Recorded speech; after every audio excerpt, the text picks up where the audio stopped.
Да. Варианты готовы? А выдай картинку на экран.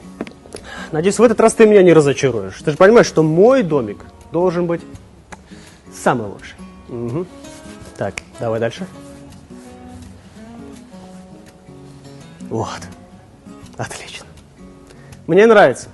Только полы сделаем мраморные, здесь золотом барельеф раскинем, а здесь телек еще один поставим плазменный. Угу. Ну, это для моего кота. Он может себе это позволить. Ведь это же мой кот. Я же... Согласитесь, друзья, наверное, каждый из нас считает себя достойным подобной жизни. А интересно, как жил человек, который мог обладать всеми богатствами этого мира?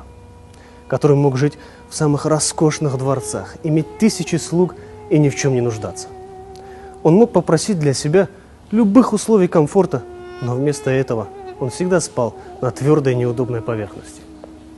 Пол его состоял из песка, а потолок из пальмовых листьев. Он человек, ради которого был сотворен весь этот мир и все, что в нем. Но даже несмотря на это, он не придавал себе абсолютно никакой значимости. И все его любили. Таков был наш пророк, мир ему и благословение. И именно с него мы должны брать пример. Что бы мы там о себе не возомнили и где бы ни оказались.